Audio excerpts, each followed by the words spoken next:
श्री कृष्णा श्री कृष्णा श्री कृष्णा श्री कृष्णा। अखंड मंडलाकारं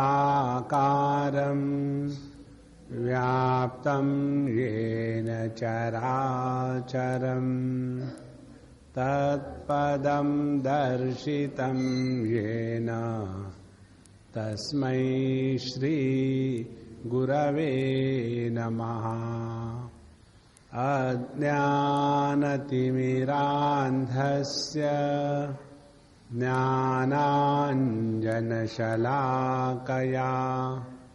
चक्षुरुन्मीलितं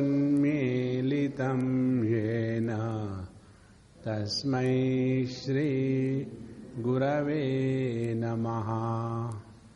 गुरुर्ब्रह्मा गुरुर्विष्णुः गुरुर्देवो महेश्वरः गुरुरेव परं ब्रह्म तस्मै श्री गुरवे नमः। तस्मै श्री गुरवे नमः। तस्मै श्री गुरवे नमः।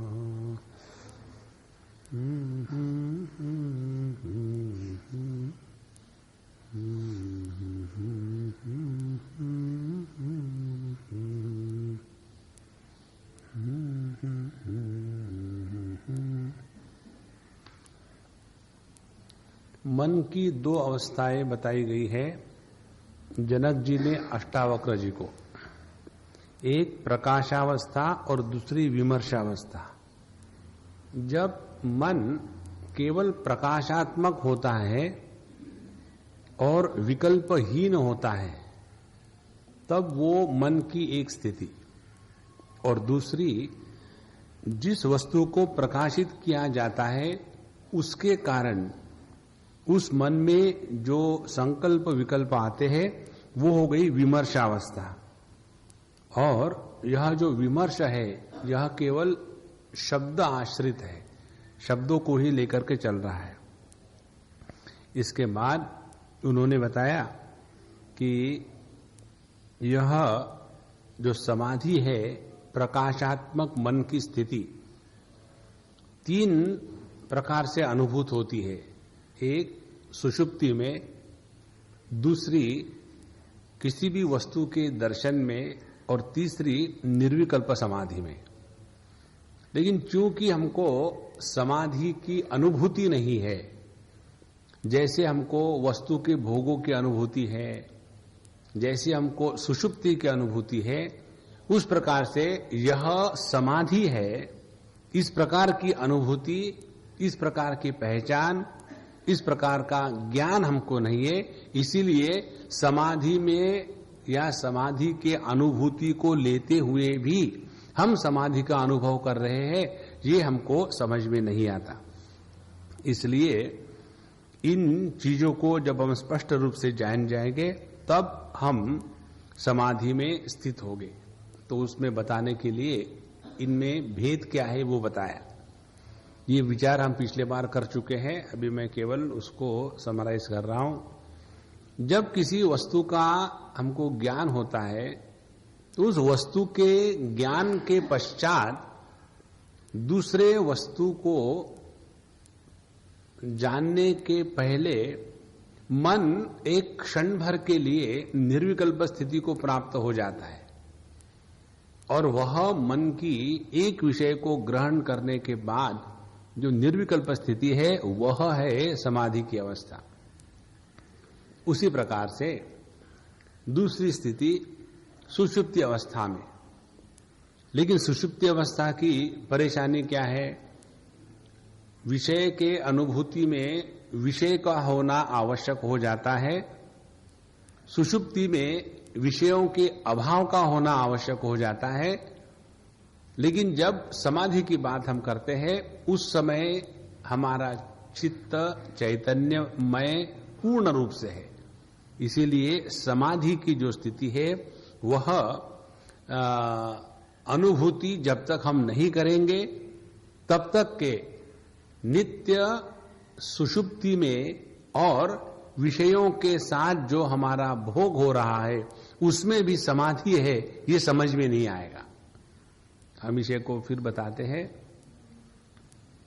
वैसे देखा जाए तो समाधि की अवस्था समाधि में भी है, सुषुप्ति में भी है, और वस्तुओं का जो हमारा संपर्क स्थापित हो रहा है उसमें भी है, लेकिन हमको पहचान नहीं। तो ये पहचान कराने के लिए हमको समाधि की अनुभूति क्या है इसको पहचानना है। तो यदि हम सुषुप्ति को ही समाधि मान के बैठेंगे तो वो जड़त्व की प्राप्ति हो जाएगी। यदि विषयों के अनुभूतियों को समाधि मान के बैठेंगे, मान के बैठना और जानना इसमें फर्क है। और यदि विषय के अनुभूति में समाधि है ऐसा मान के बैठेंगे तो आलस्य निद्रा को समाधि कहेंगे और भोग को समाधि कहेंगे, और ये दोनों बातें गलत है। तो करना क्या है, इन तीनों का भेद देखना है। जो सुषुप्ति की अनुभूति है वो एक तो अभावात्मक है और दूसरी अज्ञानात्मक है। जो विषयों की अनुभूति है वो विषयों पर अवलंबित है, और जो समाधि की अनुभूति है वो अभाव और विषय इन दोनों के द्वारा परिच्छिन्न नहीं है। और इसीलिए समाधि की अवस्था में जो विकल्प राहित्य है वो अनुभव क्या है, इसकी जब तक पहचान नहीं हो जाती तब तक के 24 घंटे जो हमारी समाधि चलती रहती है उसको हम नहीं पहचान सकते। इस प्रकार से कह करके 16वां अध्याय पूरा हो गया था। अब हम 17वां अध्याय प्रारंभ करते हैं।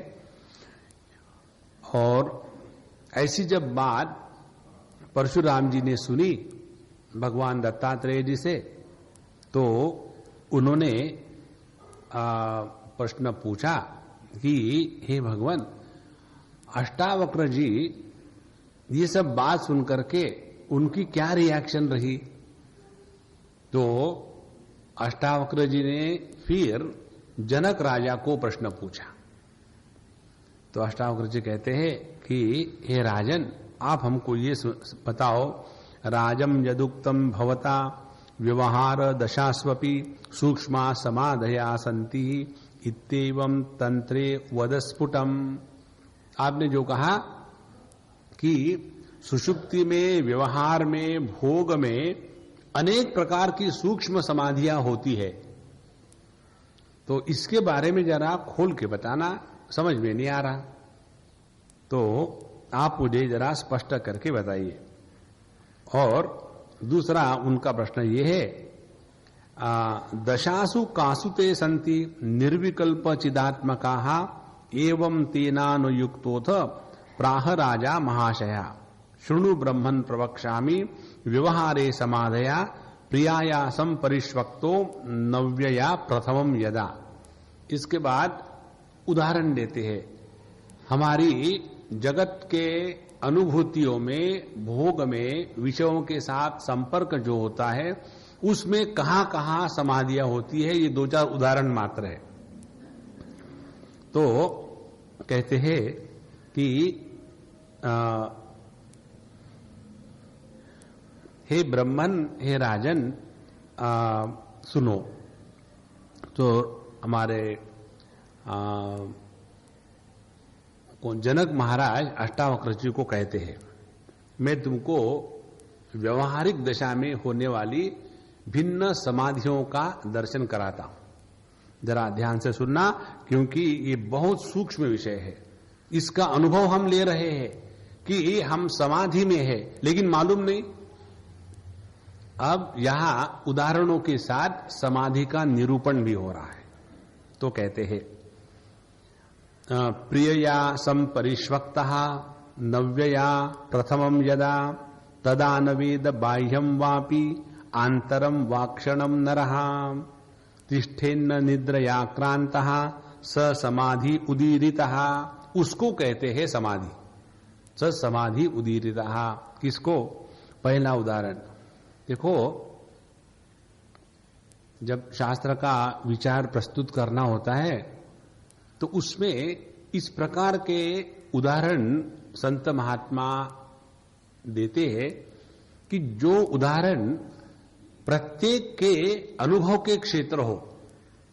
यदि समझो ऐसा उदाहरण दिया, समाधि माने एक गांव समझो है कोई, और वो गांव के लोगों ने हवाई जहाज देखा तक नहीं, और ऐसे व्यक्ति को यदि उदाहरण देना हो किसी चीज को समझाने के लिए कि देखो आनंद किसको कहते हैं, समझो आप हवाई जहाज में बैठ करके खूब सैर करने के लिए निकले हो। अब वो बेचारे गांव के लोग जिन्होंने हवाई जहाज किसको कहता है पता ही नहीं, तो सुनते रहेंगे और कहेंगे महात्मा जी आपने प्रवचन तो बड़ा अच्छा किया, लेकिन जो बताया वो समझ में नहीं आया। कारण क्या? दृष्टांत हमेशा ऐसा होना चाहिए कि जो साधारण व्यक्ति ग्रहण कर सके। तो यहां राजा 5-6 दृष्टांत देते हैं। पहला जबरदस्त दृष्टांत कहते हैं कि जब पुरुष अपनी नवीन प्रियतमा के साथ प्रथम बार गाढ़ आलिंगन में रहता है, उस समय उसको अंदर या बाहर ये जो हमारे बुद्धि में संस्कार है, देखो ये विषय हम लोग कर चुके हैं, इसको हम बताएंगे, फिर उस उदाहरण को विस्तार से बताएंगे कि पहले हम ये विषय पातंजल योग दर्शन में आता है। हम सबकी इस समय की अनुभूति क्या है कि मैं या हम सब देह के अंदर है, और इसके कारण यह संपूर्ण जगत जिसको मैं जान रहा हूं वो मेरे से भिन्न और देह से बाहर है। ये हमारी इस क्षण की स्थिति। अब इसमें जो संयम करने का अभ्यास बताते हैं पातंजल योग दर्शन में, तो बताते हैं पहले ये अभ्यास करें संयम के द्वारा कि मैं देह के बाहर हूं। पहला ये अभ्यास, इसको करके देखो महाराज, बड़ा आनंद आता है। अनेक प्रकार के प्रश्नों की समस्याओं का हल शुरू हो जाता है। कैसा कि जैसे हम चलते हैं तो हमारी परछाई हमारे साथ चलती है, तो उसी प्रकार से जब हम चलते हैं तो हमारे साथ हमारा देह चलता है। पकड़ लो, जब हम कहीं भी कुछ जा रहे आ रहे हैं या जो भी कुछ व्यवहार हो रहा है, उस समय हमारा देह हमारे पीछे पीछे दुम की तरह चल रहा है, और हम देह के बाहर होकर के सब व्यवहार कर रहे हैं। पहला ये अभ्यास। और ये अभ्यास जब परिपक्व हो जाता है तो उसमें देह का जो रेफरेंस है कि मैं देह के बाहर हूं, मैं देह के बाहर हूं, ये रेफरेंस होना बंद हो जाता है। जैसे उदाहरण के लिए, पहली बार जब हम कार चलाना सीखते हैं तो उस समय 10 बार हमको विचार करना पड़ता है कि अब ये चढ़ाव आ गया है, अब ये 4th गियर में गाड़ी नहीं चलेगी, लेकिन हमको मालूम नहीं होता। और जब वो इंजन कफ करने लग जाता है तो हमारा ड्राइवर गुरु बताता है कि अभी गियर चेंज करो ना, now the engine will die away. और फिर हमको जब उसका गियर चेंज करना है तो भूल जाते हैं कि क्लच भी दबाना पड़ता है, और दबाते हैं एक्सीलरेटर, और गड़बड़ हो जाती है। पहले इन सब चीजों में प्रयत्न करना पड़ता है। धीरे धीरे इसमें जितना एक्सपर्टाइज बढ़ गया उतना इंजन की स्थिति और हमारे देह के चलन वलन इतने सिंक्रोनाइज हो जाते हैं कि उसमें विशेष प्रकार से कि मैं गाड़ी चला रहा हूं, ऐसे विशेष अभिमान को जागृत करने की आवश्यकता नहीं रहती।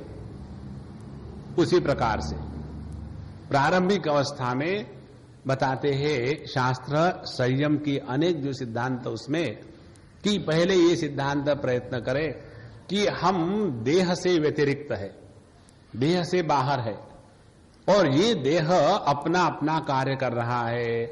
तो कहीं दुखता है, तो कहीं चल रहा है, तो कहीं बैठा है। जैसे अनेक देह बैठे हैं, वैसे एक ये भी देह है जिसको मैं अपना करता हूं, कहता हूं। और ऐसे करते करते करते इसकी परिपक्वता इसमें हो जाती है कि मैं देह से भिन्न हूं, ये भी संकल्प समाप्त हो जाता है और केवल मैं हूं मात्र का संकल्प रहता है। और जब, ध्यान से सुनना, जब ये चीज हो जाती है तो हमारे बुद्धि से अंदर और बाहर ये दो कंसेप्ट जो है ये समाप्त हो जाते हैं। संसार किसको कहते हैं?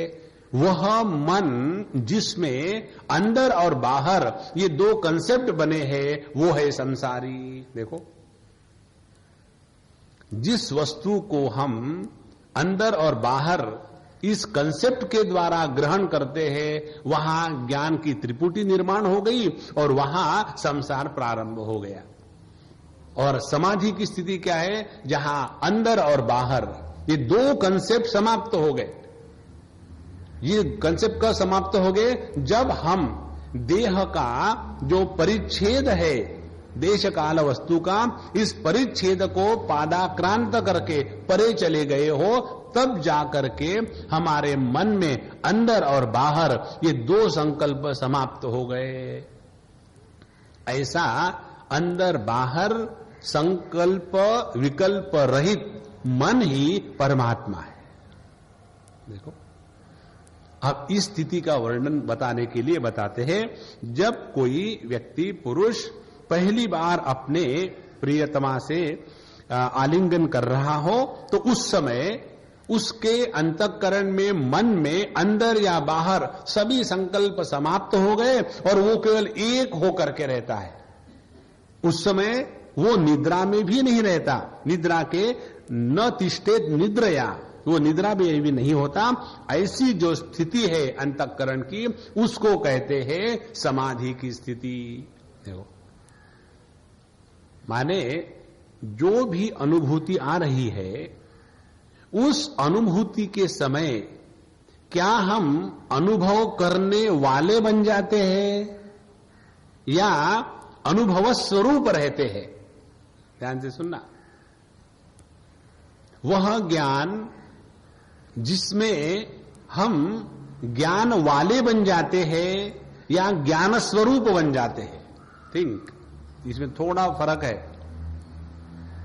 इसीलिए वह अनुभव जिसमें अनुभूत करने वाला व्यक्तित्व निर्माण नहीं होता, ऐसे अनुभव को कहते हैं समाधि।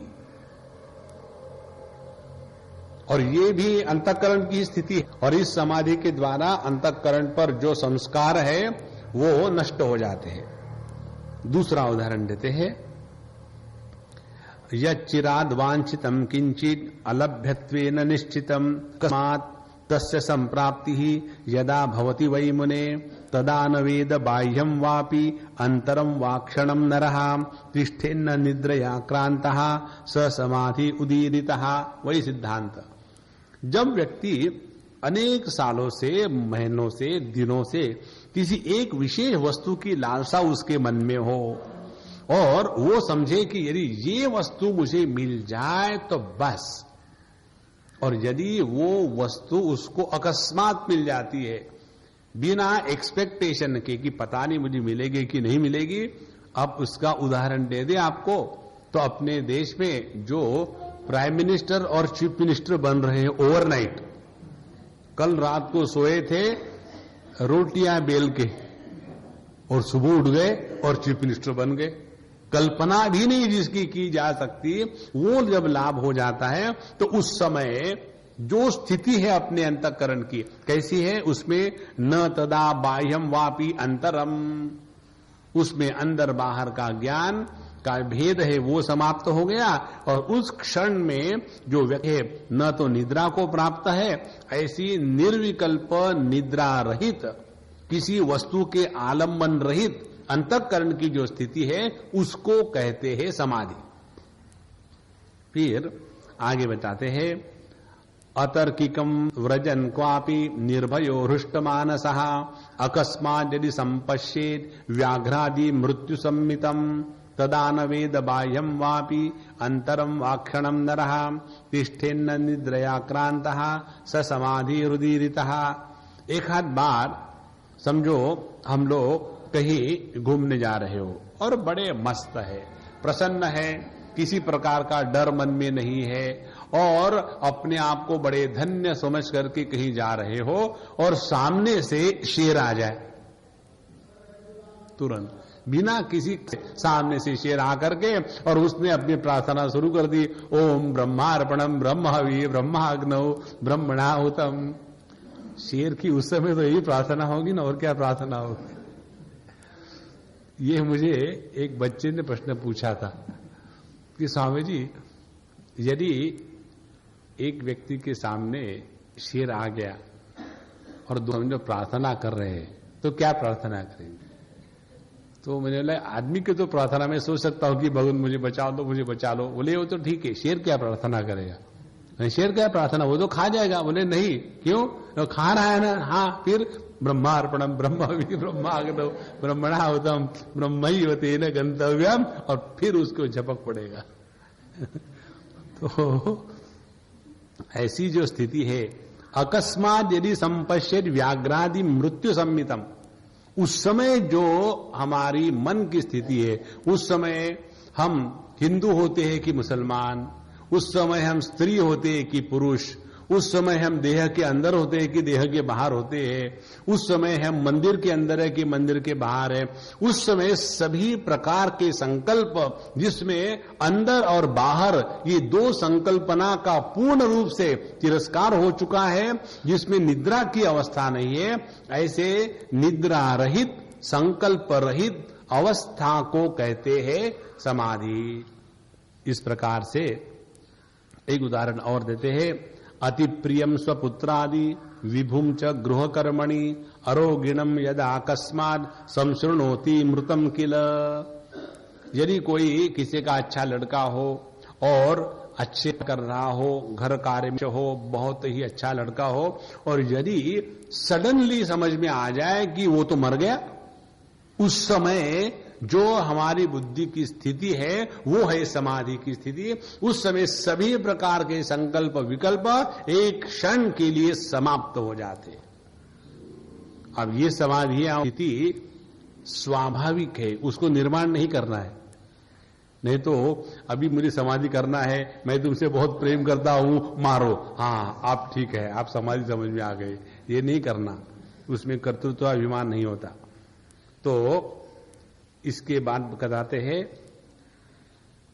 कि अन्यथापि वक्ष्यामि समाधि संभवम शृणु जागृत स्वप्न सुषुप्ति नाम मध्ये संति समाधयः। और भी अन्य समाधियां बताता हूं कि जब हम एक अवस्था का त्याग करके दूसरी अवस्था में प्रवेश नहीं किए हैं, लेकिन प्रवेश करने के लिए तैयार है, उस समय जो हमारे अंतःकरण की स्थिति है वो समाधि की है। देखो, हमारे स्वामी जी के शब्दों में कहे तो the last thought is thoughted and there is no thoughting. Don't go into English. एक विचार समाप्त हो चुका है, लेकिन दूसरा वृत्ति या विचार प्रारंभ नहीं हुआ, और उस समय में ना निद्रा की स्थिति है, ना तो लाभ की स्थिति है, ना तो हानि का विकल्प है।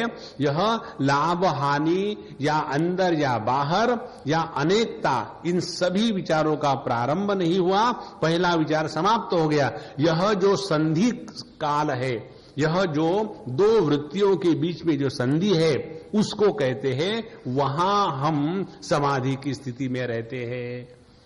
इसीलिए जो अनेक प्रक्रियाएं बताते हैं समाधि की, उसमें एक प्रक्रिया ये है कि ये प्रक्रिया पहले हम आपको बहुत ठोस रूप से बताते हैं, फिर सूक्ष्म रूप में आएंगे। पहली प्रक्रिया, नॉर्मली जब हम जीते हैं तो हमारा जीवन कैसा है, एक अनुभव को हम अनुभूत करने के बाद उसका प्रभाव हमारे अंतःकरण पर इतना जबरदस्त रहता है कि दूसरे अनुभव में पहले अनुभव का प्रभाव दिख पड़ता है। समझो कोई आया, उसके साथ हमने गुस्सा किया क्योंकि उसने कुछ गलती करी थी, परेशानी किया था, उसको गुस्सा कर दिया और उसके बाद वो तो चला गया, हमारे हृदय में गुस्सा छोड़ के रख दिया, आप गुस्सा रखो, हम जा रहे हैं। उसके बाद समझो झगड़ा हुआ आपका पत्नी से, ऐसे उदाहरण देने चाहिए कि जो स्वाभाविक है, पर झगड़ा हो गया, उसके बाद खूब गुस्से में है, पता नहीं भगवान ने पत्नियां क्यों निर्माण की, मन में आग लगी हुई है। उसके बाद लड़का आता है कि पापा मुझे वो कॉलेज की फी भरनी है, उसके लिए 5,000 रुपीज चाहिए, 5,000 मुझे ले जाओ, मुझे बेच डालो मार्केट में जा करके, पैसे पैसे पैसे पैसे। समझ क्या रखा है आप लोगों ने, कोई पेड़ रखा है? अब उसको पता नहीं, पापा ने कल मुझे बताया था कि जब तुम ऑफिस में कॉलेज में तो पैसे ले जाना, भर देना, और इसी प्रकार से मैंने मांगा और जाकर के बरस पड़े बिना कुछ आगा पीछा। और फिर बच्चे भी अब एक्सपर्ट हो गए हैं, रोज का वही धंधा है, और फिर जाते हैं माँ के पास कि मम्मा क्या हो गया? कुछ नहीं, आज हिटलर ज्यादा ही गर्म है। तो वो जो पत्नी है वो भी जानती भाव है और बच्चे को समझा दिया। अब क्या हो रहा है, उन्होंने एक जो अनुभव है उसको दूसरे अनुभव में घसीटा है और इसके कारण दोनों अनुभव एक दूसरे से कलुषित हो गए हैं। ये हमारी सर्वसाधारण जीने की पद्धति। ऐसा जिसका जीवन है वह आध्यात्मिक साधक नहीं। तो पहली स्टेज क्या है? पहली स्टेज ये है, अपना एक अनुभव दूसरे अनुभव को प्रभावित ना करे। देखो कितनी महत्व की बात है। अंग्रेजी में कहे, we should not mix one issue with another issue. और ये बात नहीं होती, इसीलिए व्यक्तित्व निर्माण होते हैं। और जब व्यक्तित्व निर्माण होते हैं तो उन व्यक्तित्वों में दूसरों के प्रति राग द्वेष निर्माण होते हैं। ध्यान से सुनना इसको। समझो एक व्यक्ति है, उसका स्वभाव ऐसा है कि वो हमेशा क्या क्या करता है। तो पहले बार उसने क्या क्या किया, उसका हमने इंप्रेशन अपने मन पर कर लिया। दूसरे बार मिला, फिर क्या क्या कहा, फिर दूसरा इंप्रेशन मिल लिया। उसके बाद हुआ क्या कि उस व्यक्ति के बारे में हमारे मन में एक चित्रण बन गया और उस व्यक्ति को हम उस चित्र के कंपैरिजन में ही देखते हैं। इस प्रकार से हम अपने व्यक्तित्व को गठित कर रहे हैं। इसीलिए दो अवस्थाओं के बीच जो निर्विकल्प स्थिति है, निद्रा रहित निर्विकल्प स्थिति, उसको जानने के लिए पहले अपने इस व्यवहार को हमको सुधारना चाहिए। हम किसी भी एक अनुभव को दूसरे अनुभव में ले जाना बंद कर दे, फर्स्ट। दूसरी बात, एक ही व्यक्ति के साथ जब हम 2 बार 4 बार व्यवहार करते हैं तो पहला उस व्यक्ति के साथ जैसा अच्छा या बुरा व्यवहार हो, वो पहला व्यवहार दूसरे व्यवहार को कलुषित ना करे। ये अपने इंटरेस्ट में है। ऐसा जब होता जाएगा तब क्या होगा, हमारा मन एकदम स्वाभाविक शांत रहेगा और किसी भी प्रकार का बायसनेस अपने मन में नहीं होगा। अब देखो, इसको उदाहरण के द्वारा हम समझाएंगे। कई बार क्या हो जाता है कि जब हम कोई एक अनुभव बहुत बुरा एक्सपीरियंस करते हैं, जैसे कोई बच्चा कॉलेज में या स्कूल में गया और वो किसी कारण से फेल हो गया, तो उसके बाद जब दूसरा समय आएगा तो उसके मन में वो डर बैठा रहेगा, पिछले बार भी मैंने ट्राई किया था लेकिन फेल हो गया था। I think I am not meant for success in this world, I think I am specially designed for failing. दूसरी बार होकर के वैसा ही हुआ, उसके बाद बाकी सभी क्षेत्रों में वो एक्सपर्ट है, लेकिन जहां वो परीक्षा, जहां वो पर्टिकुलर बात आ गई, वहां उसके मन में पहले संस्कारों का प्रभाव इतना जबरदस्त हो जाता है कि उसका एक व्यक्तित्व निर्माण होने लग गया। देखो, इसीलिए अपने साधना का, धारणा ध्यान समाधि का अभ्यास के लिए पहले अपना जो जगत के साथ व्यवहार है, उस व्यवहार में ये सुंदरता आनी चाहिए कि अपना एक व्यवहार दूसरे व्यवहार को कलुषित ना करे। Let us never mix issues on any count, first. अच्छा, दूसरी बात, ये जब हम करेंगे तो हमको एक विशेष प्रकार का अनुभव आएगा। कौन सा अनुभव? हम अपने सर पर या अंतःकरण पर अपने अनुभवों का बोझा नहीं ले चलेंगे। अपने हृदय पर बोझा किस चीज का होता है? हृदय माने अंतःकरण। अपने अंतःकरण बोझा किस चीज का बोझा होता है? किसी भी अनुभूतियों के संस्कार जब हम काफी देर तक चलाते हैं, उसको कहते हैं हमारे अंतःकरण का बोझा। जैसे किसी की मृत्यु हो गई और मृत्यु होने के पश्चात फिर हम दुखी हो जाते हैं और फिर वो दुखी चल रहा है और ये दुख जैसे जैसे दिन चलेंगे धीरे धीरे कम हो जाता है। तो दुख का उस मृत्यु के कारण कम होना माने क्या? माने वो दुख का जो संस्कार है, उसका जो प्रभाव है और उस प्रभाव के कारण जो दुख का विकार है हमारे अंतःकरण में, वो समय के अनुसार धीरे धीरे अस्पष्ट होने लग गया और धीरे धीरे हटने लग गया। और जितना वो हट जाएगा उतना हमने अपने अंतःकरण पर उस मृत्यु के अनुभूति का जो बोझा है वो उतार दिया। इसको ठीक से समझ लेना, पूरा सब संस्कारों का खेल है। जब तक संस्कारों के हम गुलाम हैं, तब तक के इन संस्कारों को हटाने के लिए हमको सुसंस्कार निर्माण करने पड़ेंगे, नहीं तो उसी में फंसे रहेंगे। अच्छा, जब हम एक अनुभूति के होने के पश्चात उसका संस्कार निर्माण नहीं होने देते, ध्यान से सुनना, एक अनुभव हुआ और उसका संस्कार निर्माण नहीं होने दिया तो क्या होगा?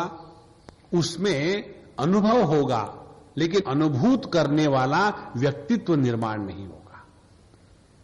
अनुभूत करने वाला व्यक्तित्व कब निर्माण होता है? अंतःकरण, अंतःकरण को मैं कहने वाला, और वो अंतःकरण जिस अंतःकरण पर किसी अनुभव विशेष का सार है, इन तीनों को लेकर के व्यक्तित्व की निर्मिति होती है। तो अंतःकरण जब किसी वस्तु के साथ संपर्क आ गया, अंतःकरण में ज्ञान हो गया। केवल ज्ञान के द्वारा सुख दुख की निर्मिति नहीं होती। जैसे हमने देखा ये माइक है, तो माइक है, हो गया, लेकिन इसका सार पड़ा, ये माइक अच्छा है, मैं जाते समय इसको ले जाऊं तो कितना अच्छा रहेगा। लेकिन लोग क्या कहेंगे? कुछ तो लोग कहेंगे क्या फर्क पड़ता है, अपने को नेसेसिटी है ना, ले चलो।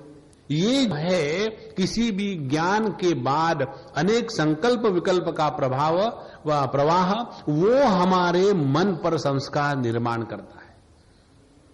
इसीलिए अंतःकरण जब किसी वस्तु व्यक्ति के संपर्क में आ जाता है तो उसको उसके मात्र से नुकसान नहीं, लेकिन जब उसके संस्कार अंतःकरण पर निर्माण होने लग जाते हैं तो उन संस्कारों के कारण हम प्रभावित हो जाते हैं। और जब तक ये संस्कार हमारे अंतःकरण पर रहेंगे तब तक हम अपने अंतःकरण पर जगत का बोझा उठा के ले जा रहे हैं। वरीज जिसको हम कहते हैं, वो वरीज क्या है? वो वरीज यही संस्कारों का पुंज जो हमारे अंतःकरण पर आके बैठा है। इसीलिए समाधि को समझने के लिए यहां उन्होंने बताया है जागृत स्वप्न सुषुप्ति नाम मध्य संति समाधयः। जब हम दो अनुभूतियों के बीच संधि को पकड़ते हैं तो उस समय क्या हुआ?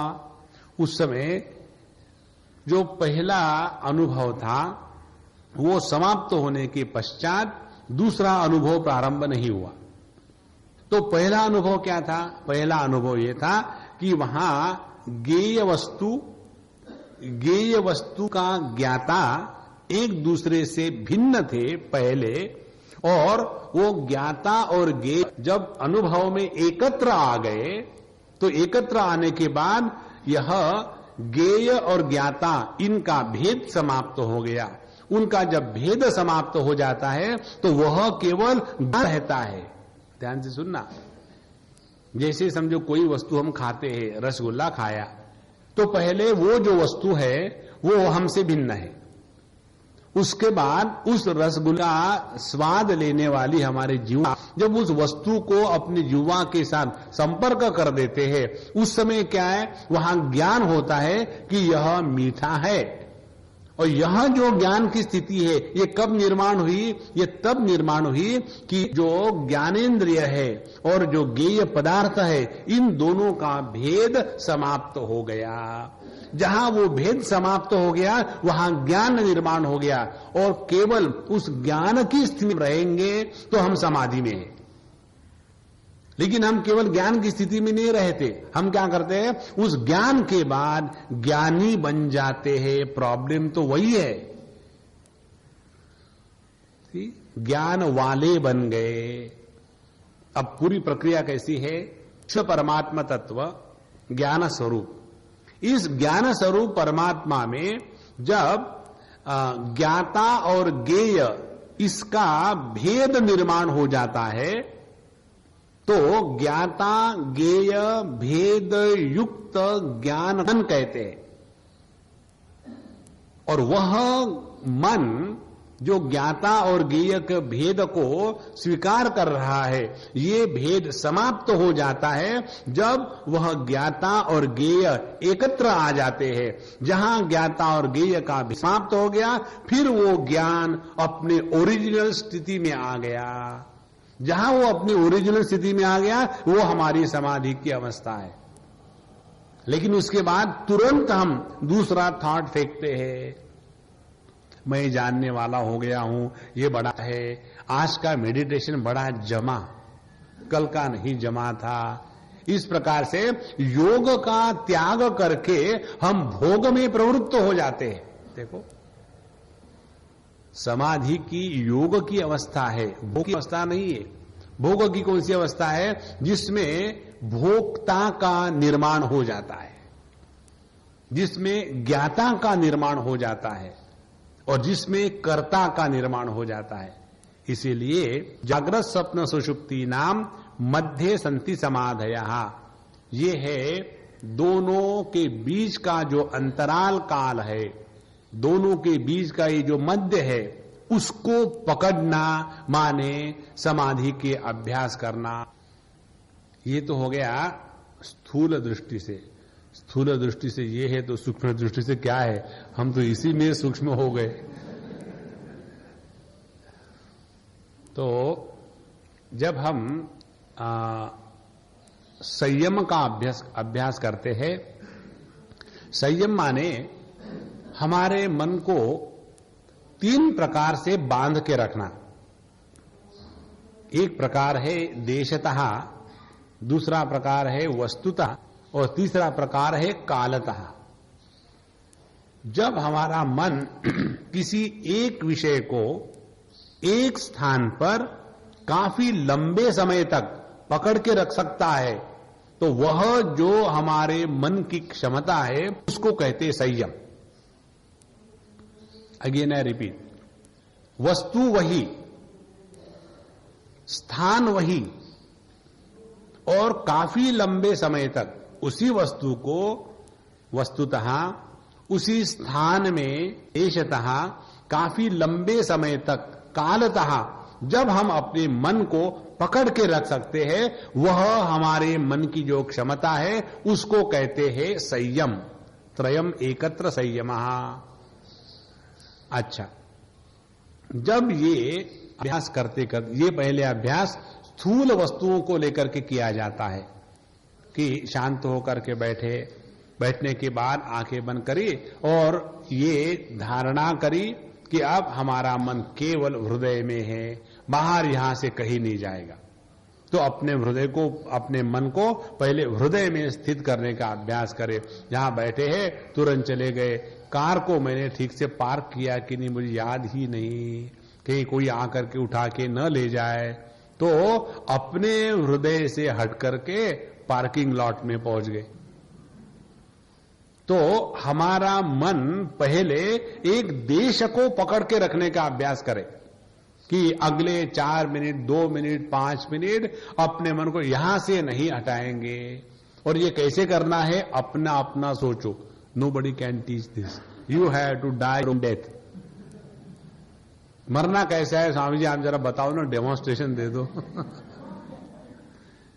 You have to die your own death. अच्छा, ये तो हो गया देश का। फिर वस्तु का, एक किसी को पकड़ के रखे।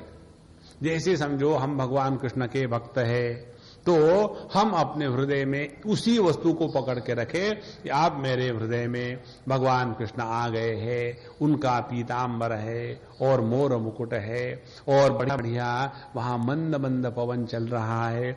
इतनी सारी वस्तुओं को इकट्ठा किया, तब जाकर के वो एक वस्तु भगवान कृष्ण के अगल बगल की लेकर के हमारे हृदय में स्थिर होगी।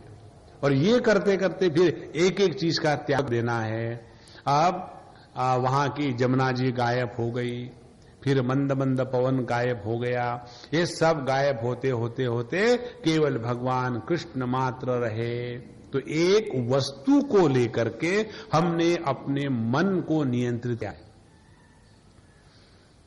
और उसके बाद ये क्षण मात्र के लिए नहीं, ऐसा जो हमारे मन का भाव है उसको काफी लंबे समय तक हम चला रहे।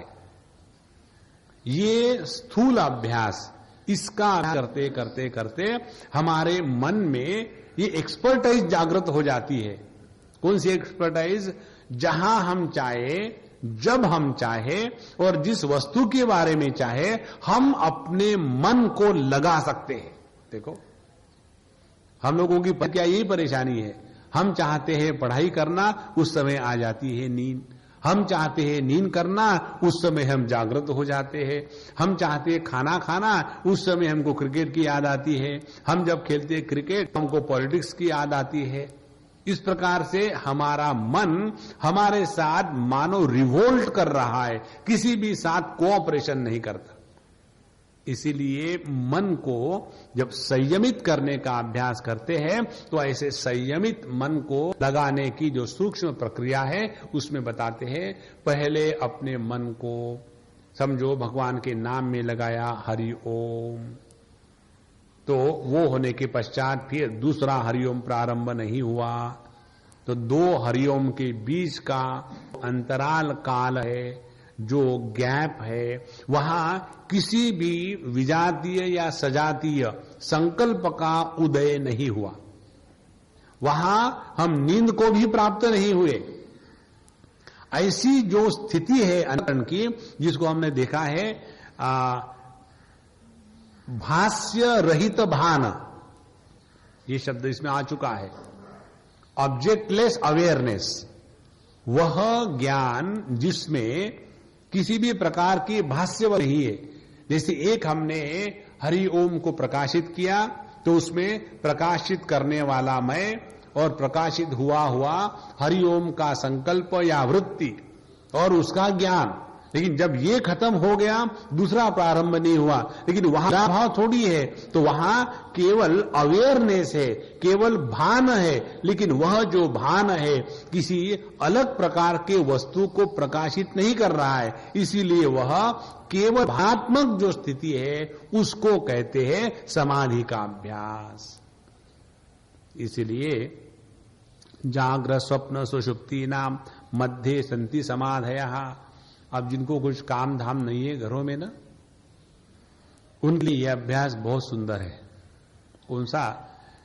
जब रात को सोए और सुबह जब उठे, क्योंकि जाना आना तो कोई है नहीं, तो उस समय उठ करके झगड़ा करने के स्थान पर, सुबह मुझे चाय नहीं मिलती इस घर में, जब से मैंने नौकरी की है, जब से मैं रिटायर हो गया हूं, लोग समझ क्या रखते हैं। भगवान शंकराचार्य ने ठीक ही कहा था, अर्थम अनर्थम भाव नित्यम, इसी के कारण सब अनर्थ हो रहा है। यहाँ वद वित्तोपार्जन सकता, ये बिल्कुल ठीक है। ऐसा यदि हमारा मन सुबह प्रारंभ हो जाता है तो भगवान बचाए। तो सुबह नींद टूट गई, हम अभी उठे नहीं, ये तो हम रोज ही करते हैं,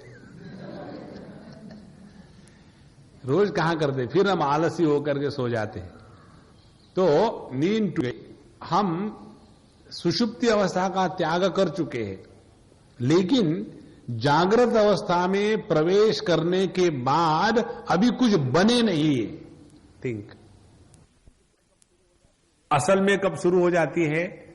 असल में शुरू हो जाती है जब हमारा स्थूल देह के साथ तादात्म्य होता है। तब केवल सुषुप्ति अवस्था का त्याग करना माने जागृत अवस्था का प्रारंभ नहीं है।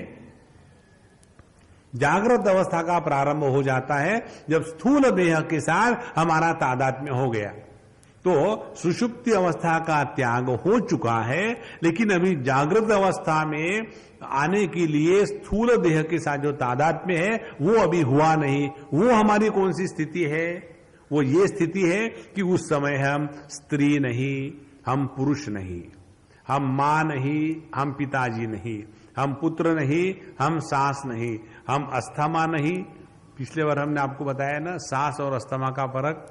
सास माने सास, अस्थमा माने ग्रैंड सास। दोनों मिला करके जिसको बहुत परेशान करते हैं वो है बहू। इस प्रकार से ये तीन रिश्ते हैं। तो ये किसी भी प्रकार का रिश्ता अभी तैयार नहीं हुआ।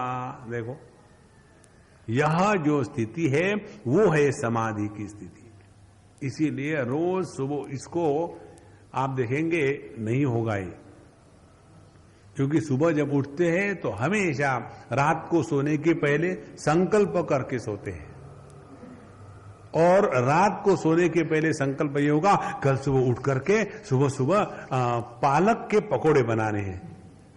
सुबह उठ करके पालक के पकोड़े बनाने के संकल्प के साथ सोएंगे तो जैसे उठेंगे बिना आंखें खोले काटना शुरू कर देंगे कि ये पालक है कि बच्चे का दुपट्टा है, पता नहीं, क्योंकि संकल्प प्रबल था। तो जागृत स्वप्न सुषुप्ति नाम मध्य संति समाधया। तो जितना यह हमारा मन सूक्ष्म होकर के इन संधि को ग्रहण करने लगेगा वो हमारी समाधि की स्थिति है।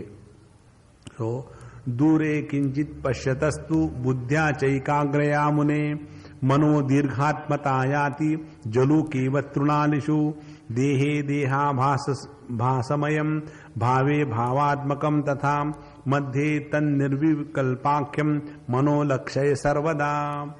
नौ, ये दूसरी स्थिति बताते हैं कि जब हमारा मन किसी दूर के वस्तु को एकाग्रता से देखता है, वस्तु बहुत दूर है और हम उसको बड़ी एकाग्रता से देख रहे, तो हमारी मन की स्थिति क्या है? हमारी मन की स्थिति यह है, मन का एक धागा इस देह के अंदर बंधा हुआ है खूंटी को, उस खूंटी का नाम है अहम वृत्ति। तो उस मन ने एक तरफ से अपने इस देह के अंदर को अपने आप को बांध के रखा है, और दूसरा जो मन का धागा है वो उस दूर की जो वस्तु है उसमें एकाग्र हो चुका है। और उसका उदाहरण यहां देते हैं, जलुका इव तृणालिषु। ये ऐसा ही है कि जो घास पर चलने वाली जो कैटरपिलर होती है वो कैसा है, एक स्थान पर पकड़ के रखी और उसके बाद दूसरे स्थान पर रखा है। तो ये जो कैटरपिलर है उसके दो पैर होते हैं, सामना वाला और पिछले वाला। तो पिछले वाला पैर को छोड़ पकड़ के रखा है, सामने के कर को ऐसा करके। तो वो पहले जो ऐसी यू शेप होती है फिर वो ऐसी सीधी हो जाती, और उसके बाद पिछले वाला जो हिस्सा है छोड़ करके फिर वो इकट्ठी हो जाती। इस प्रकार से वो जलू का जो है कैटरपिलर आगे चलती है। उसमें फिर क्या हुआ कि उसका लंबा होना सिकुड़ना, लंबा होना सिकुड़ना, इसी प्रकार से हमारी मन की स्थिति यहां बताई गई है। तो हमारा मन दूर दूर देश में रहने वाली वस्तु को देख करके उसको पकड़ रखा और अपने अंतःकरण में है या देह में है, इस प्रकार से लंबा हो जाता है। और जब ये मन किसी भी वस्तु को धारण करता है तो उस प्रकार के आकार को धारण कर लेता है।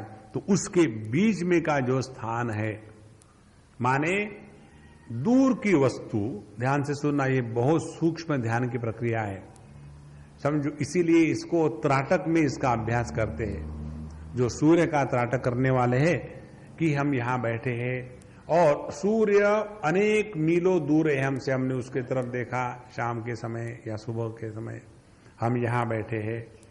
अब हम देख रहे हैं सूर्य को और सूर्य के उस स्थान पर हमारे मन का दूसरा कोना लगा हुआ है और पहला कोना कहां है? हमारे ही देह में फंसा हुआ है। अब हमारी मन की स्थिति क्या हो गई है? इस मन में केवल दो वृत्तियों की स्पष्टता है। एक अहम वृत्ति जो देह को धारण करके रखी है और वही मन दूसरी प्रकार की वृत्ति धारण कर रहा है, इदम वृत्ति, जो वो सूर्य को ग्रहण कर रहा है आकार के द्वारा। अब बीच में क्या है? बीच में मन का कोई भी आकार नहीं। जब हम अपने ध्यान को उस वस्तु का, दूरस्थ वस्तु का त्याग कर चुके हैं और अहम वृत्ति को ग्रहण करने को तैयार नहीं है, तो बीच में का जो स्थान है वहां हमारा मन निर्विकल्प अवस्था में रहता है। वहां यदि हम अपना संयम करें तो वहां हमारी समाधि की स्थिति हो जाती है। तो इसीलिए आगे कहते हैं कि बहुना किम इह उक्तेन शृणु सूक्ष्म विमर्शनम व्यवहारे न कस्यापि ज्ञान में एकंतु भासते खंड ज्ञान समूहात्मा व्यवहारो यमात् ततः अतएव वर्णयन्ति तैर्थिका सर्व एव ही। लेकिन यह जो ज्ञान की अखंडता है, कौन सी ज्ञान की अखंडता? मैं इस वस्तु को ग्रहण करने वाला अहम वृत्ति, जिस वस्तु को ग्रहण किया गया इदम वृत्ति, ये अहम और इदम वृत्ति के बीच में खंड नहीं है, यह तो अखंड है ज्ञान।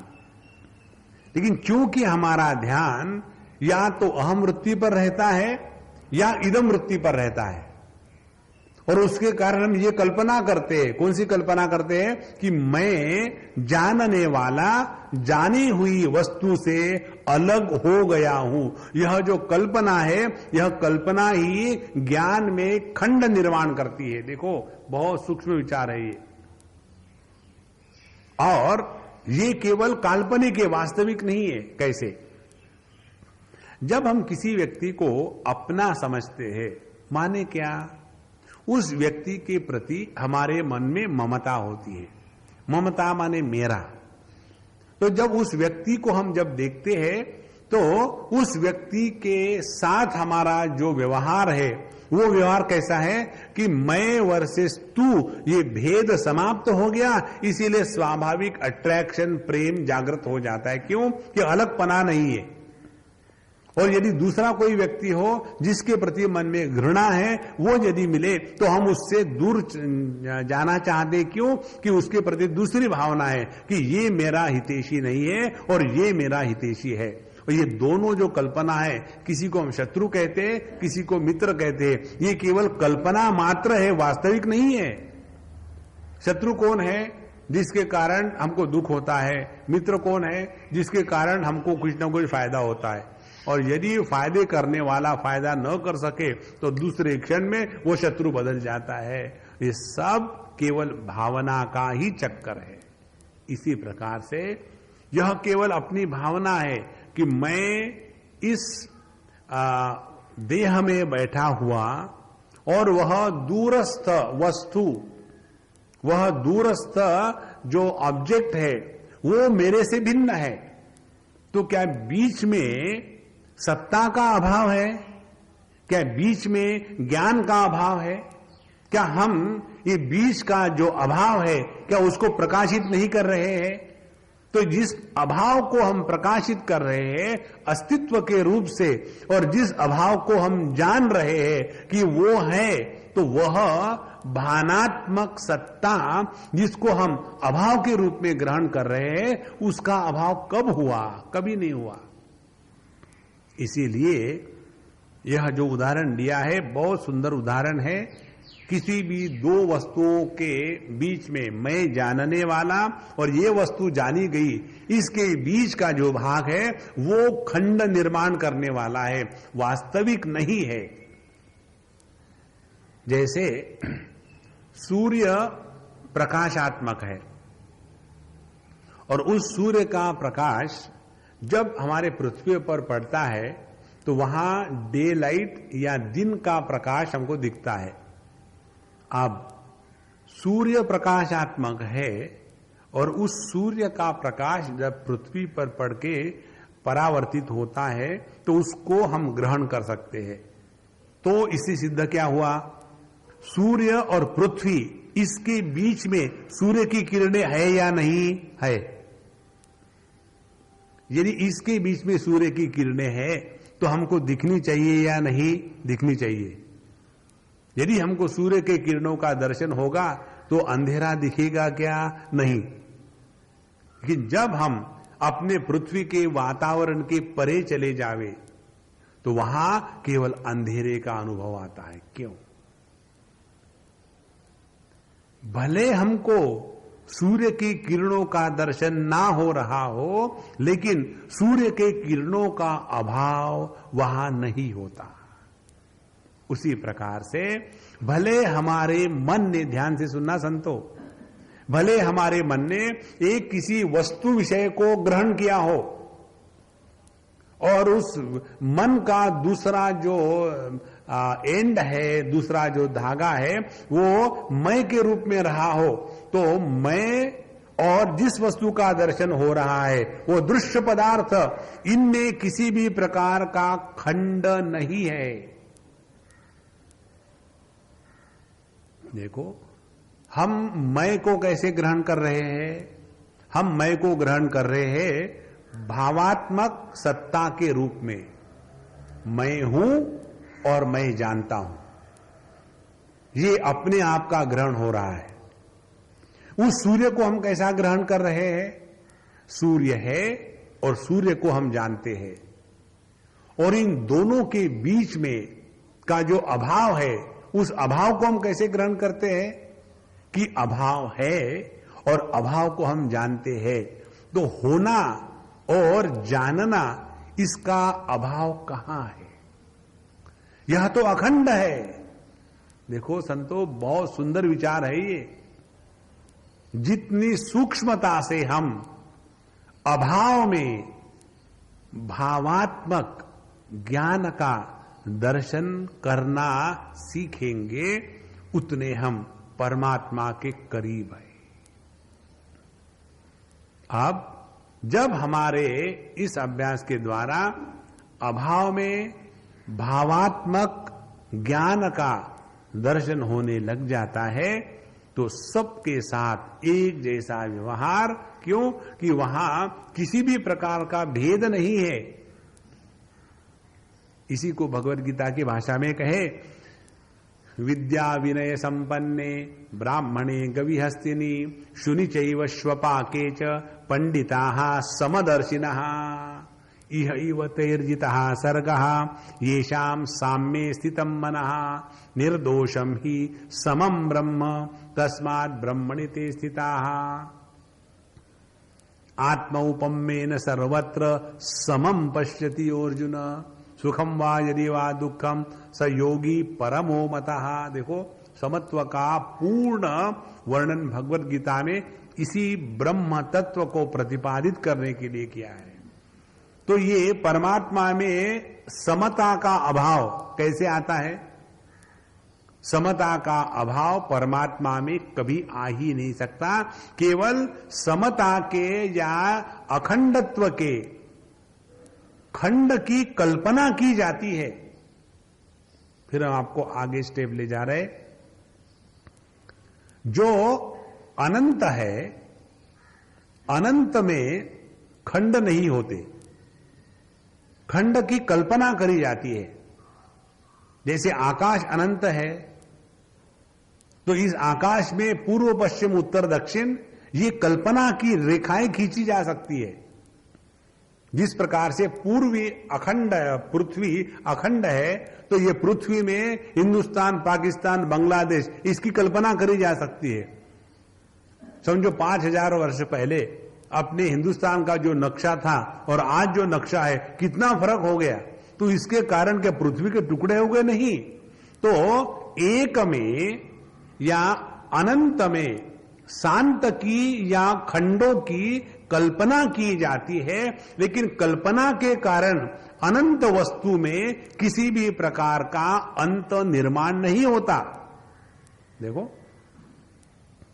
तो जो ज्ञान है, जो भावात्मक सत्ता मय के रूप में हम ग्रहण कर रहे हैं, जो भानात्मक सत्ता हम विषय के रूप में ग्रहण कर रहे हैं, और जो भानात्मक सत्ता हम अभाव के रूप में ग्रहण कर रहे हैं, तो भानात्मक सत्ता मय, भानात्मक सत्ता विषय और भानात्मक सत्ता, इन दोनों के बीच में का अभाव, इन तीनों में भानात्मक सत्ता तो कॉमन है ना।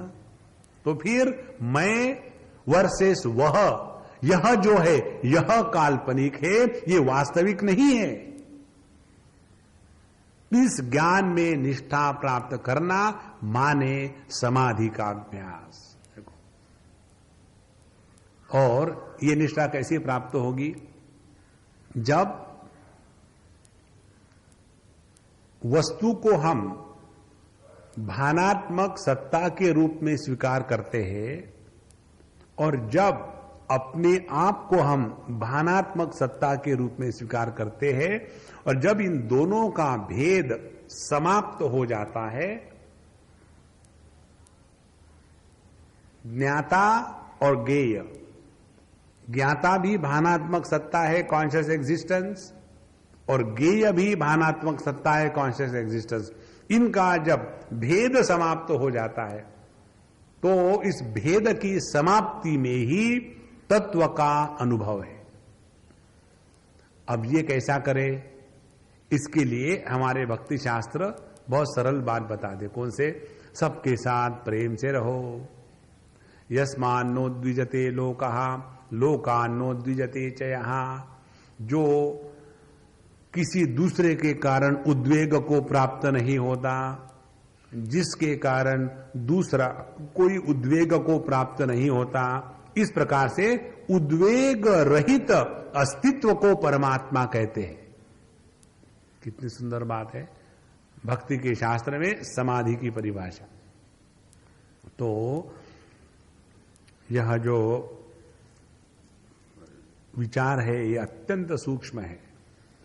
हमारा मन उस जो के जैसा लंबा मानो हो गया, एक साइड में मैं, दूसरे साइड में इदम, यह मैं को हमने ग्रहण किया भानात्मक सत्ता, इदम को हमने ग्रहण किया भानात्मक सत्ता, तो इसके बीच में जो अभाव है उसको भी तो हम भानात्मक सत्ता के रूप में ही ग्रहण करते हैं। हम कहते हैं कुछ नहीं है, अभाव है। ग्रहण हमेशा अस्तित्वात्मक ही होता है, ग्रहण हमेशा भावात्मक ही होता है। लेकिन चक्कर क्या हो जाता है, हम उस भाव को, उस अस्तित्व को तो तिरस्कृत करते हैं और उसके ऊपर में जो परिच्छिन्न पदार्थ है उसको महात्म्य देते हैं, और इसी के कारण भेद का अनुभव या भेद की प्रतीति आती है। तो इस प्रकार से ये बताने के बाद फिर कहते हैं कि जो खंड खंड का दर्शन हमको हो रहा है कि मैं जानने वाला, वो वस्तु जानी गई, ये एक दूसरे से भिन्न है। फिर एक वस्तु का ज्ञान दूसरे वस्तु के ज्ञान से भिन्न है। तो हो क्या रहा है, हम अखंड ज्ञान में खंड निर्माण कर रहे हैं। पहला खंड निर्माण हुआ ज्ञाता वर्सेस ज्ञेय, वास्तविक नहीं है, हमने निर्माण किया। फिर एक वस्तु वर्सेस दूसरी वस्तु, देखो ये ठीक से समझ लेना। पहला ज्ञान में जो खंड हुआ है, ब्रीच हुआ है, वो है मैं वर्सेस जो मैं नहीं हूं, आई वर्सेस नॉट आई, आत्मा वर्सेस अनात्मा। फिर अनात्मा में भी फिर हम खंड कर देते हैं, वस्तु नंबर 1 वर्सेस वस्तु नंबर 2, वस्तु नंबर 2 वर्सेस वस्तु नंबर 3। तो देखो एक जो अखंड एकमेवा द्वितीय जो भानात्मक सत्ता है, उसमें हमने कितने खंड निर्माण कर दिए हैं। और फिर ये खंड निर्माण होने के बाद उसके बारे में हम विचार करते हैं, अनेक प्रकार के विचार। एक जो सर्वसम्मत विचार है वो ये है कि जिस वस्तु का, परिच्छिन्न वस्तु का हमको ज्ञान हो रहा है, वो क्षणिक है, वो नित्य बदलने वाली है। ये भिन्न भिन्न तरीके हैं।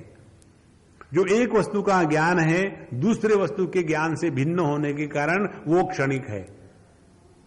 और तीसरा, एक वस्तु को जानने वाला और दूसरे वस्तु को जानने वाला, वो एक दूसरे से भिन्न है। फिर हम रिपीट करेंगे इसको, ठीक से समझ लेना। प्रत्येक बौद्धिक ज्ञान में वृत्ति की त्रिपुटी होती है। एक, जिस वस्तु को हम जानते हैं वह ज्ञेय वस्तु, दूसरा जो जानता है वह ज्ञाता, और तीसरा उस वस्तु का जो ज्ञान है वह ज्ञान। तो प्रत्येक ज्ञान में ज्ञाता, ज्ञान और ज्ञेय ये त्रिपुटी है। अब इसमें ज्ञेय वस्तु एक दूसरे से भिन्न है, उसके बाद एक वस्तु का ज्ञान दूसरे वस्तु के ज्ञान से भिन्न है, और तीसरी बात जब आती है तब हम फंस जाते हैं।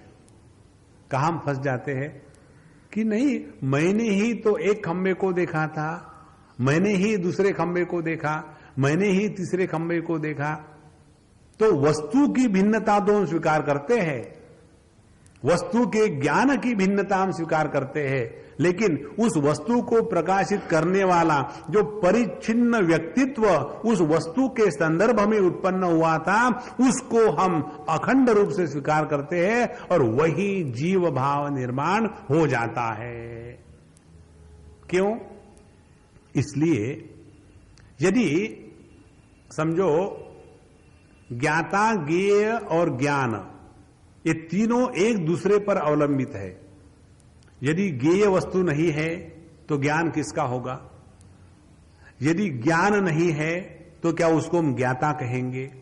यदि ज्ञाता ही नहीं है तो ज्ञेय वस्तु को प्रकाशित कौन करेगा? माने ज्ञाता, ज्ञान और ज्ञेय ये तीनों एक दूसरे पर अवलंबित है अपने अस्तित्व के लिए। तो this is a system of mutual dependent variables. एक वेरिएबल दूसरे वेरिएबल पर अवलंबित है। एक को निकाल डालो तो दोनों का अस्तित्व नहीं। जैसे समझो एक ट्राइपॉड है और वो बढ़िया अपने ठाठ से खड़ा हुआ है, और ये तीनों जो पैर है उसके ट्राइपॉड के एक दूसरे से संपर्क रखे हुए, इसमें से एक को निकाल डाले तो बाकी के दोनों नीचे गिर जाएंगे, क्योंकि दोनों तीनों एक दूसरे पर अवलंबित है। उसी प्रकार से प्रत्येक त्रिपुटी में जो तीन भाग है, ज्ञाता, ज्ञान, ज्ञेय, वे एक दूसरे पर अवलंबित है। अब ऐसी दो त्रिपुटियां ले लो तो दो त्रिपुटियों का फिर विश्लेषण करें। कौन सा? दो त्रिपुटियों का अलग होने का कारण क्या है? अलग होने का कारण यह है कि विषय नंबर 1 और विषय नंबर 2 इनमें भेद है। वेरी गुड, ये समझ में आ गया। फिर विषय नंबर 1 का ज्ञान और विषय नंबर 2 का ज्ञान एक दूसरे से भिन्न है, ये भी समझ में आ गया।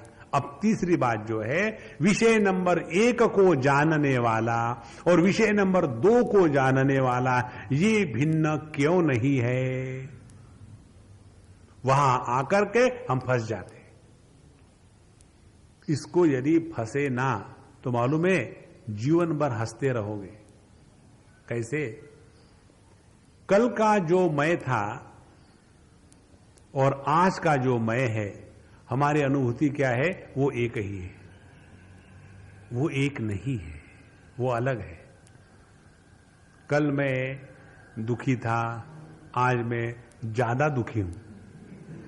देखो, we are growing every moment in our life. तो जो दुखी है और जो ज्यादा दुखी है वो एक कैसा हो सकता है? तो फिर निकला क्या इस विश्लेषण से? पूरा एक बात निकली कि हम जो अनुभव करता है वो असल में प्रत्येक अनुभव में अलग अलग है, लेकिन उसको हम किसी भी गलती के कारण अखंड रूप से समझ लेते हैं। और यह जो खंडित वस्तुओं का समूह अज्ञान के कारण एकत्रित किया है उसको कहते हैं ईगो, उसको कहते हैं दुखी व्यक्तित्व। आप देखो, हमको जब अपने बारे में बोलने को बताते हैं तो हम क्या बोलते हैं अपने बारे में? हम केवल अपने भूतकाल की जो गंदगी है उसी को बोल सकते हैं। जो भूत है वो तो मर के सड़ के चला गया, लेकिन उसी को ले आएंगे और अभी तक समझे पहुंचे। उसके बाद फिर हम मंदिर में आ गए। फिर क्या हुआ? फिर आपसे बात हुई, इंट्रोडक्शन हुआ। उसके बाद क्या हुआ? उसके बाद हम सुनने को बैठे। उसके बाद क्या हुआ? खत्म। जहां हम, ध्यान से सुनना, जहां हम वर्तमान में पहुंचते हैं वहां बोली बंद हो जाती है। थिंक, जब हम प्रेजेंस में रहते हैं तब प्रेजेंट का टेंस निर्माण नहीं होता। जब प्रेजेंस को हम पास्ट के संदर्भ से देखते हैं तो उसी प्रेजेंस को प्रेजेंट टेंस कहते हैं। कारण क्या? क्योंकि पास्ट ने जो टेंशन बनाया है उसी के कारण उसी प्रेजेंस को present tense, past tense, future tense. तो जो शुद्ध अस्तित्व है, दैट प्योर एग्जिस्टेंस, उसी में टेंशन जब निर्माण हो जाते हैं तो संसारी निर्माण हो गया। तो ये टेंशन को हटाने के लिए एकमात्र उपाय है, वो यह जो व्यक्तित्व है खंडित है, लेकिन इस खंडित व्यक्तित्व को हमने एक धागे में पिरो लिया है और कल्पना करते हैं कि ये जो व्यक्तित्व का समूह है वो मैं हूं। नहीं, इन व्यक्तित्व को प्रकाशित करने वाला जो प्रकाशक है वह मैं हूं। कैसे? हमने अपने दुखी व्यक्तित्व को प्रकाशित किया। कल मैं बड़ा दुखी था, पहले मैं कम दुखी रहता था, आजकल दुखी रहना मेरा स्वभाव बन गया है। तो हमने इन तीनों व्यक्तित्वों को प्रकाशित किया ना? हां जी। तो जब आप किसी वस्तु को प्रकाशित करते हो तो आप नहीं हो। जब किसी ज्ञान को प्रकाशित करते हो तो वो ज्ञान आप नहीं हो। तो जब इन व्यक्तित्वों को हम प्रकाशित कर रहे हैं, मैं सुखी हूं, मैं दुखी हूं, तो वो व्यक्तित्व मैं कैसे बन सकता हूं? थिंक। इसीलिए समाधि का जो अभ्यास है उसमें जब तक ये बातें क्लियर नहीं होगी तब तक के हम केवल कल्पना के साम्राज्य में रहते हैं कि हम आध्यात्मिक जीवन जी रहे हैं। इसीलिए भैया, सबसे जो अनेक साधना की बातें बताई है उसमें से एक बात यह है कि किसी भी कारण से अपने आप में विक्षेप निर्माण नहीं होने चाहिए। विक्षेप क्यों निर्माण होते हैं? जब हम अपने आप को किसी व्यक्तित्व विशेष के रूप में स्वीकार करते हैं तब। आदमी के रूप में मैं दुखी नहीं हूं, पति के रूप में मैं सुखी नहीं हूं, पति है व्यक्तित्व और आदमी है उसका अधिष्ठान। प्रकाशित करने वाला शुद्ध चैतन्य वो है मेरी असलियत। जो प्रकाशित व्यक्तित्व है सुखी दुखी वो मैं नहीं हूं। जितना हमारा ध्यान सूक्ष्मता से इस विवेक में रहेगा उतना हम तत्व के पास जा रहे हैं और उतनी हमारी साधना या समाधि का अभ्यास हो रहा है। इसीलिए शास्त्र बताते हैं कि जब तक के इन जगत के ईंट पत्थरों में दिमाग फंसा रहता है, गर्व से कहो हम हिंदू हैं, कहते हैं रो बाकी कुछ नहीं, या वहां जाकर के ईंट की पूजा कर लो और तुम्हारे लिए हम खून चढ़ा देंगे। चढ़ाओ, खून से खून के बैंक से ले आओगे, खून चढ़ा देंगे। ये जगत के विषयों से जब तक के मन पूर्ण रूप से उपरत नहीं होता तब तक के तत्व का दर्शन नहीं हो सकता। इसलिए ये जो ग्रंथ है हमारा त्रिपुरारस्य, इसमें विचार का प्रतिपादन अत्यंत सूक्ष्म है।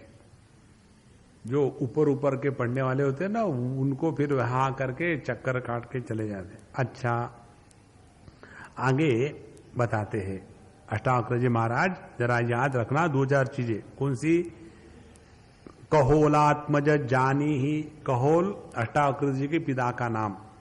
कहोलात्मज जानी ही जानताम तु प्रतिक्षणम समाधि रस्ति चान्यस्य समाधि शशशृंगवत।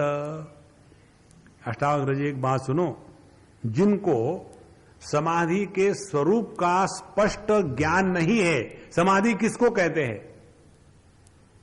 अभी हमने देखा समाधि किसको कहते हैं।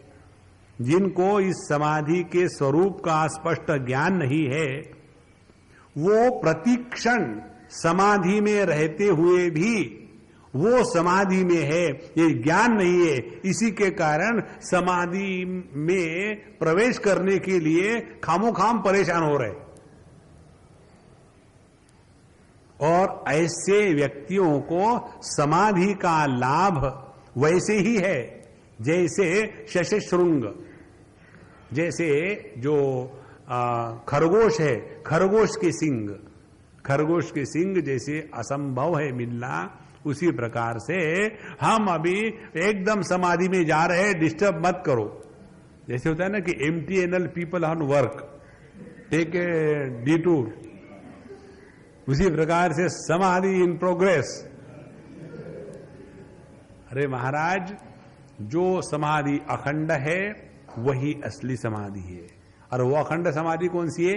यही केवल किसी भी वस्तु व्यक्ति विशेष को लेकर के, किसी भी प्रकार के विक्षोभ के द्वारा प्रभावित न हो करके हम इस अखंड ज्ञान की अनुभूति में नित्य निरंतर रहते हैं, वह है हमारी अखंड समाधि। और उसको पहले पहचानना है। बहुत महत्व की बात है। इस शास्त्र को दूसरा एक टेक्निकल नाम है प्रत्यभिज्ञा शास्त्र।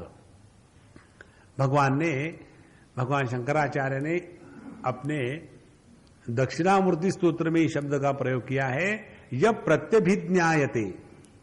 प्रत्यभिज्ञा माने पहचान, जानना। हमको केवल अपने आप को पहचानना है। अपने आप की पहचान करने के बाद ही हम अपने स्वरूप में स्थित हो सकते हैं। उसके लिए बाहर के आडंबरों की कोई आवश्यकता नहीं। इसीलिए हे कलोहात्मज जानी ही जानताम तु प्रतिक्षणम समाधि अस्ति च अन्यस्य समाधि शशशृंगवत। जो समाधि को स्पष्ट रूप से जानता है वो तो नित्य निरंतर समाधि में है। कैसे? एक उदाहरण ले लो।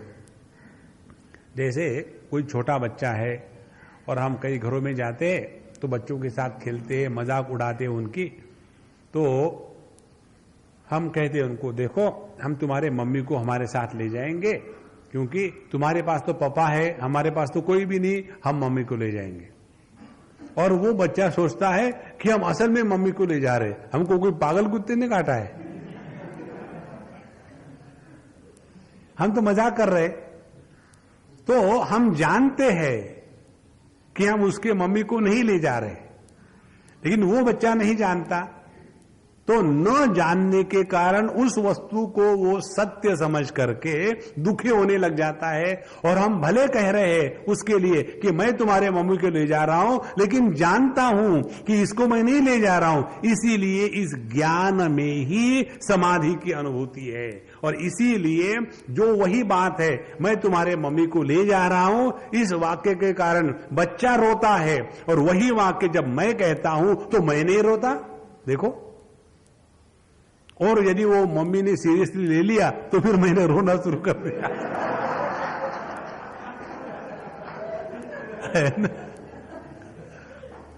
इसलिए ये बड़ा आनंद है संतो, इसमें किसी भी प्रकार का कष्ट नहीं है। और जितनी ये हमारी समझ ठीक रहेगी, उतना हम समाधि में नित्य निरंतर है। तो ये होने के बाद यहां तक एक प्रसंग पूरा हो जाता है। इसके बाद हमारे अष्टावक्र जी महाराज फिर प्रश्न उठाते हैं जनक जी के सामने। कहते हैं, जनकोक्तम इति श्रुत्वा भूया पप्रच्छ सद्विजः राजन्येव व्यवहृतौ समाधि निर्विकल्पकः सर्वेषाम् अस्ति यदि चेत् तत्कुतः सम्भूतिर्भवेत् सुषुप्तो दर्शने चापि जड़ा व्यक्त विभासतः पुरुषार्थ असाधनत्वं समाधि तु अविकल्पकः शुद्ध संवित्ति भासात्मा तद्भूय संस्कृति कथम एतदेव हि विज्ञानम अज्ञान कुलनाशनम निर्विकल्प समाध्याख्यम निःश्रेयस कारणम एतन्मे शंस राजेन्द्र सर्व संशय नाशनम इत्यापृष्टो महीपालः प्राहत्तम मुनिपुंगवम। अब यहां हमारे अष्टावक्र जी महाराज बहुत सुंदर प्रश्न उठाते हैं। वो कहते हैं कि भगवान आपने जो कहा कि समाधि के स्वरूप को यदि स्पष्ट रूप से जान लिया जाए तो व्यक्ति प्रत्येक क्षण में समाधि की अनुभूति कर रहा है, वो उसको समझ में आएगा। और यदि ऐसा सभी को हो जाए तो बड़ी समस्या होगी। कैसी? तो कहते हैं कि यदि व्यवहार में प्रत्येक व्यक्ति को, चाहे वो जाने या न जाने, निर्विकल्प समाधि की अनुभूति हो रही है। दो बातें हैं, एक निर्विकल्प समाधि होना, और दूसरा यह निर्विकल्प समाधि का अनुभव है ये जानना। जैसे है ना कि कई बार टेम्परेचर आ गया, एक हमारे कोई मित्र है, बम्बई की बात है अभी कल परसों की, और उनको कुछ तो भी टेम्परेचर आ गया और क्या क्या हो गया। अब ये तो ठीक है, लेकिन क्या है ये तो पता ही नहीं चल रहा। तो दुनिया भर के टेस्ट किए, सब कुछ किया, और वो टेस्ट करते करते कभी ये ट्राई कभी वो ट्राई करो, और उसमें उनकी बीमारी ठीक हो गई। लेकिन इस सब होने के बाद भी उनको बीमारी क्या थी इसका अभी तक पता नहीं। उसी प्रकार से हम नित्य निरंतर निर्विकल्प समाधि का अनुभव करते हुए भी ये निर्विकल्प समाधि है, इसका जब तक हमको स्पष्ट रूप से ज्ञान नहीं होगा तब तक के निर्विकल्प समाधि की जो समाधि का जो सुख है वो मेरा है ये समझ में नहीं आएगा। इसीलिए ज्ञान का जो आनंद है और अज्ञान का जो आनंद है इसमें यही भेद है। तो अब हमारे अष्टावक्र जी महाराज कहते हैं कि राजन, यदि आप ऐसा कहते हो कि व्यवहार में प्रत्येक व्यक्ति निर्विकल्प समाधि होती है उसको, तो ये संसार कैसे चल रहा है ये बताओ। और असली बात क्या है, ज्ञानात्मक वस्तुओं का दर्शन और सुषुप्ति, माने जब किसी वस्तु को हम देखते हैं या सुषुप्ति अवस्था, इन दोनों में जिसका दर्शन हो रहा है वो जड़ पदार्थ है, और सुषुप्ति में भी अभाव का दर्शन है, अभाव भी जड़त्व है, वो कोई भावात्मक पदार्थ नहीं है। इस प्रकार से वहां तो केवल अव्यक्त का अभाव का ही अस्तित्व होता है। तो ये दोनों तो मोक्ष के लिए पुरुषार्थ के साधन नहीं बन सकते। और यदि निर्विकल्प समाधि को हम जाने तो वो तो केवल शुद्ध चेतन का ही अनुभव है। और यदि ऐसी बात है तो ये संसार चक्र किस प्रकार से चल रहा है, और जिसका नाम जिस निर्विकल्प समाधि है वही तो अज्ञान का नाश करने वाली है। और निर्विकल्प समाधि के साथ अज्ञान का नाश होने के बाद मोक्ष होगा। तो मोक्ष यदि होगा निर्विकल्प समाधि के साथ, और प्रत्येक व्यक्ति निर्विकल्प समाधि का अनुभव कर रहा हो, भले वो न जाने, तो ये संसार कैसे चल सकता है? यहां तो केवल मोक्ष ही होना चाहिए।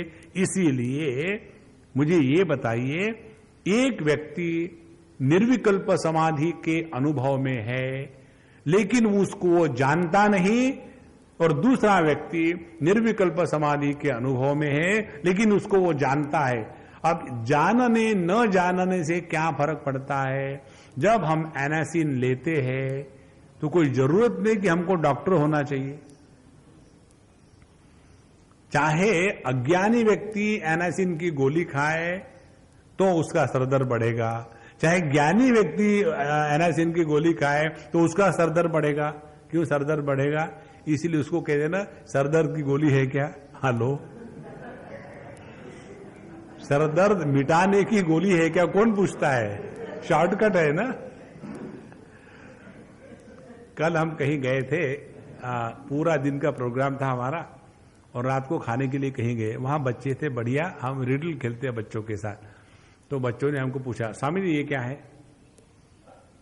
हम इसको क्या मतलब, ये क्या है? हमको नहीं पता। स्वामी जी आप टीवी देखते नहीं क्या? मैं देखता हूं कभी। बोले ये है एनासिन। तो उसके बाद फिर उन्होंने बंद कर दिया। बताओ ये क्या है? तो मैंने बोला मुझे मालूम नहीं। बोले हम बता दें क्या? बोले ये है एनासिन की 2 गोलियां खाओ एकदम ठीक हो जाओगे। ये है तो आधी एनासिन माने 2 गोलियां। तो हमने कहा नहीं तुमको समझ में नहीं आया, ये है एनासिन, ये निकल गया एना, क्या बचा? तो इसका मतलब है सिन। तो चाहे हम एनासिन की गोली खाने वाले उसके फार्माकोलॉजी को जाने या न जाने, प्रभाव तो होगा ही ना। अब ये प्रश्न है इनका, यदि हम प्रत्येक व्यक्ति अपने नित्य निरंतर व्यवहार में निर्विकल्प के समाधि में रहते हैं, हे भगवान आपके कहने के अनुसार, और निर्विकल्प समाधि में अज्ञान का नाश हो जाता है, तो मोक्ष होगा। मोक्ष यदि होगा तो संसार कैसे चलेगा? तो अष्टावक्र जी को प्रॉब्लम संसार को चलाने की थी। ये प्रश्न उन्होंने पूछा, और इस प्रश्न के उत्तर में वो बताए जाते हैं उनको कि यह कैसे संभव है। ये जो विचार है इस ग्रंथ में बहुत ही भिन्न प्रकार का है। यहां सविकल्प समाधि का महात्म्य बताया गया है। नॉर्मली निर्विकल्प समाधि में खूब हम मस्त हो जाते हैं, लेकिन जब तक के सविकल्प समाधि की निष्ठा नहीं होगी तब तक के निर्विकल्प समाधि का महात्म्य नहीं है। और इसका क्या विषय है, कैसा है, ये अगले क्लास में देखेंगे। श्री कृष्णा श्री कृष्णा श्री कृष्णा। ओम पूर्णमदः पूर्णमिदं पूर्णात् पूर्णमुदच्यते पूर्णस्य पूर्णमादाय पूर्णमेवावशिष्यते। ओम शांति शांति शांति। हरि ओम। श्री गुरुभ्यो नमः। हरि ओम।